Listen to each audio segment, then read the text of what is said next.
guys, welcome to our YouTube channel, and today we are going to be tackling the bathroom. It's quite a small space, but what we're going to be looking at doing is replacing all of the sanitary units, installing a separate shower, and putting in perhaps a more concealed, closed-in toilet. This current unit is taking up quite a bit of space, and then we've got a nice vanity unit to go in place. So it's going to be a bit cramped still because there's not really much we can do with the space, but hopefully we'll be able to make better use of it. So just to give you a quick look around the bathroom, this is the current setup that we've got. So we've got a shower which comes straight out of the main bath tap, so we want to get rid of that. We want just a standard waterfall with a separate shower, taps, thermostat coming out.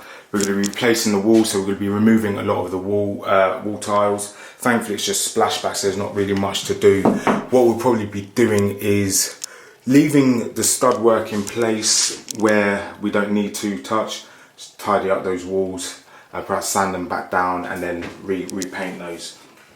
We are then going to be putting a herringbone metro tile splashback with a nice sort of decorative section at the top which goes back into the painted. So we are keeping it just mainly splashbacks, but we'll be bringing this back wall up all the way across and then back down again, and then we'll be having a floating unit where the WC is, sorry, where the sink is, hand basin, and then where the WC is, we're going to be putting that back to the wall. Now, frustratingly, the reason why this currently sits so far out is because when you remove this top, as you can see, so as you can see, the waste pipe sits so far away from the wall. What we need to do is potentially relocate that closer so we can get a closed coupled toilet back to the wall to use up most of that space. But when we bought the property, we didn't actually look. This toilet doesn't work, and as you can see, it's got loads of masking tape, duct tape holding it together. So that's all going to get ripped out. Thankfully we're not going to use that. So first thing we're going to do is we're going to switch off the water at the mains. So I'm actually going to be doing a lot of the works myself. The only bit I'm not going to be doing is the herringbone tiles, because I'm not really familiar with that pattern. I've not actually done tiling before to a great extent. I've actually done a basic metro tile which came up quite well, so I'd be happy to do that, but not the herringbone. So we're going to leave that as it is. So we've got a tiler to do that section. I'm going to be installing the new sanitary units myself. As I said, we're keeping a lot of the main layout, but what we will be also changing as well is the waste pipe and also the current light fitting. So we're going to move that from the ceiling light onto the outside wall. So what I'm going to be doing is moving that section of plasterboard there, and then getting it installed onto the outside wall. So that should just be adding additional cable in, making sure it's all fire rated, etc. So that should be okay, but for now let's crack on with the strip out. So at the minute I'm just draining down the system, and then we'll crack on.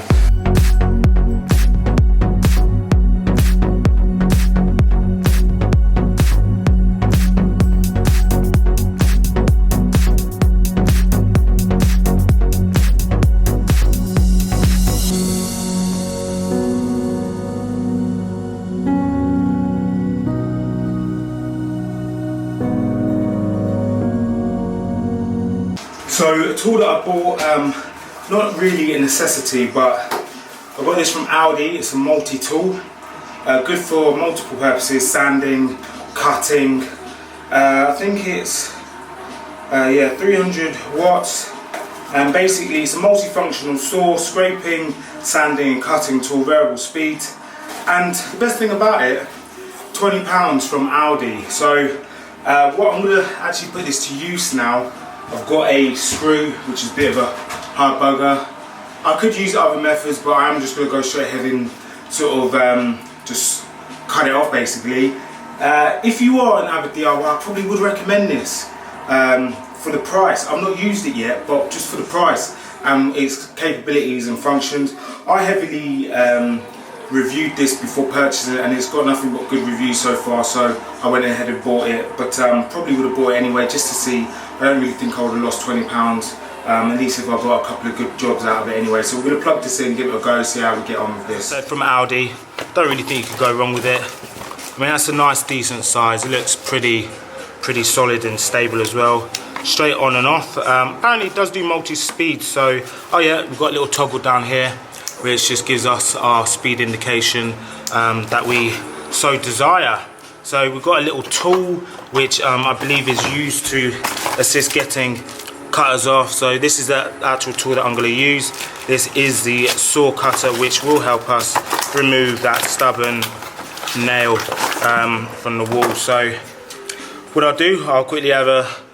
No, I'm not going to look at the instructions because I'm a man. Men don't look at instructions. I'm just going to pretend I know what I'm doing and stick this on somehow or another. But yeah, I'm going to stick that on and see how we get on. Right, so now we've moved the WC, which is great. What we're going to do is we're just going to quickly, we're going to cut the pipe back because we're going to put a new pipe in. So above the isolator valve, what we're going to do is cut it, and then we're just going to put one of these end stops in. What this does is just prevents any accidents happening really.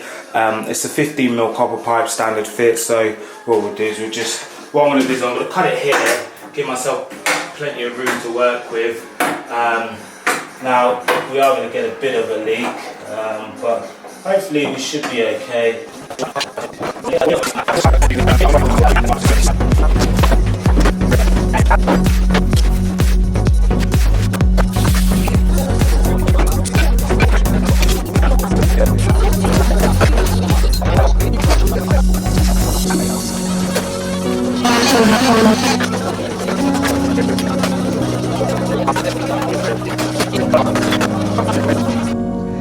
So as you can see, the bathroom is now stripped out with the sanitary units.